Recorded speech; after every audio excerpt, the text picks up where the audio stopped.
Comment faire plus de pompes? Tout savoir.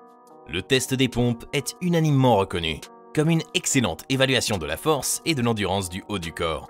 Il est d'une importance capitale dans les programmes d'entraînement physique des forces armées, notamment l'armée, la marine, l'armée de l'air et les Marines, ainsi que pour les premiers intervenants tels que la police et les pompiers. Découvrez comment améliorer vos performances en matière de pompe, renforcer votre force et votre endurance du haut du corps, et exceller lors de votre prochain test de condition physique. Comprenez vos besoins individuels. Il n'existe pas de méthode d'entraînement universelle. Cela implique qu'un programme de renforcement musculaire doit être personnalisé en fonction de vos besoins individuels et de votre réponse à l'exercice, qui diffèrent en fonction de facteurs tels que votre morphologie, votre génétique, d'éventuelles conditions médicales chroniques, les blessures passées et même votre genre. Augmentez progressivement la difficulté de votre entraînement. Afin de renforcer votre cœur et vos muscles, il est crucial d'accroître graduellement l'intensité de votre entraînement par rapport à votre niveau habituel. Par exemple, à mesure que votre force s'améliore, essayez d'intégrer un ensemble de 5 pompes standards entre les séries de pompes modifiées. Incorporez des défis. Pour développer votre force au fil du temps, vous voudrez rendre vos séances d'entraînement plus difficiles en incorporant de nouveaux défis. Pour améliorer votre niveau de condition physique pour les pompes, vous pourriez essayer des défis tels que maintenir une position de planche pendant 60 secondes ou des variantes comme les pompes Spider-Man.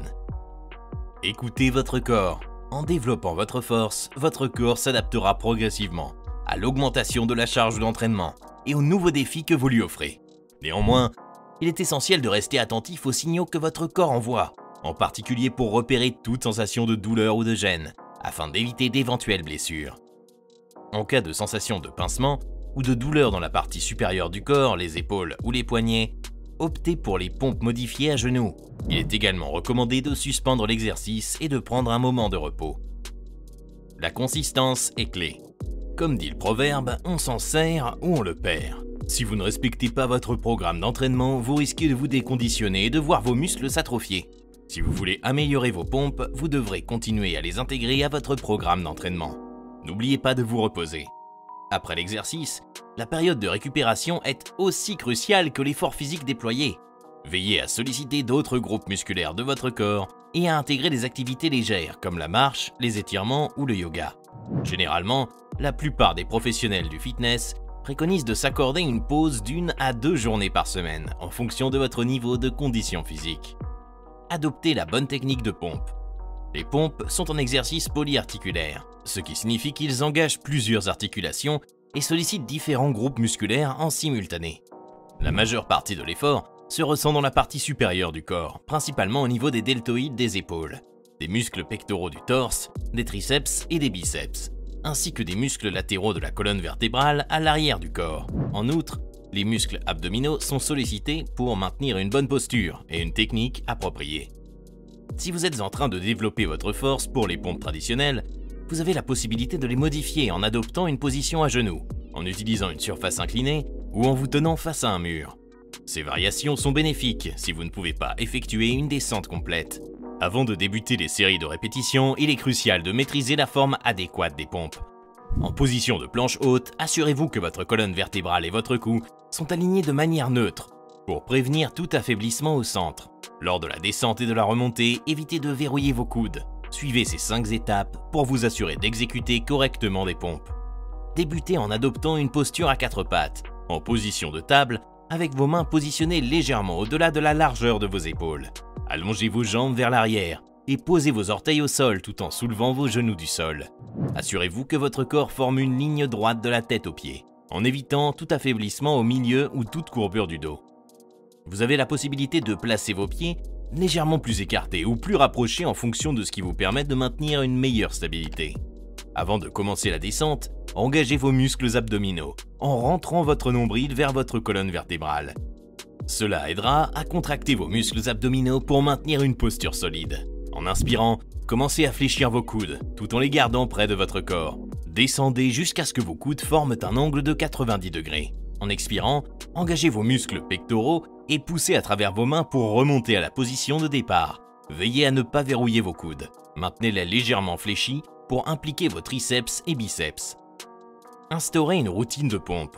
Pour optimiser votre entraînement et augmenter la force dans vos pompes, il est recommandé d'établir une routine cohérente et de l'intégrer dans votre programme hebdomadaire d'exercice. Vous pourriez choisir de débuter vos séances de cardio ou de musculation en effectuant quelques séries de pompes, ou encore les incorporer dans un circuit d'entraînement à haute intensité. Cette approche favorisera un développement progressif et constant de vos capacités.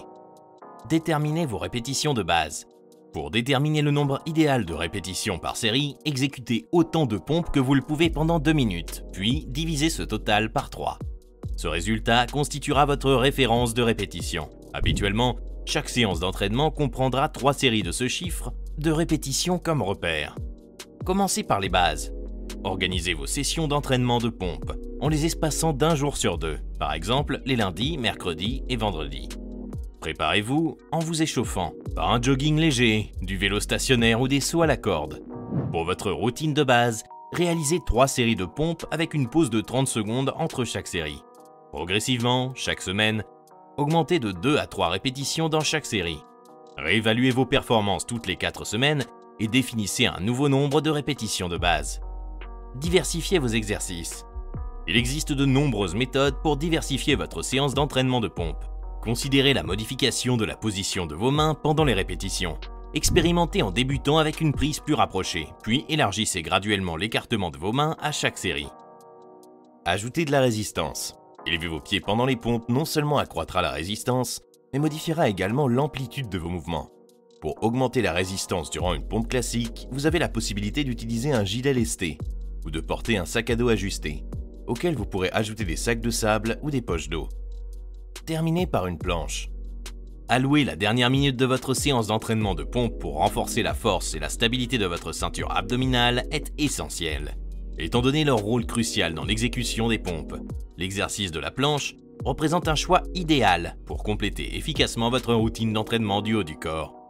Tentez de maintenir la position de planche pendant une durée de 30 à 60 secondes, puis concluez votre séance d'entraînement en réalisant une lente et ample extension du dos en position allongée sur le ventre. Reposez-vous et récupérez. Si vous vous entraînez avec des exercices de pompe jusqu'à atteindre l'épuisement, il est essentiel de prévoir au moins une journée de récupération entre les séances.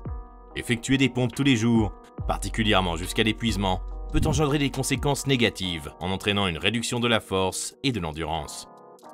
Désormais, vous connaissez les moyens de transformer vos pompes en un véritable atout de puissance et d'endurance. Cependant, ceci marque seulement le commencement de votre voyage vers une condition physique exceptionnelle. Pour demeurer motivé, instruit et stimulé, maintenez le lien en vous abonnant à notre chaîne. Nous vous fournirons régulièrement des conseils, des défis et des connaissances pour optimiser vos performances. Votre vécu est d'une grande valeur, donc n'hésitez pas à partager vos progrès, vos obstacles et même vos interrogations dans la section des commentaires. Ensemble, nous constituons une communauté engagée envers l'excellence physique. Et souvenez-vous, chaque petit pas en avant vous rapproche de vos aspirations.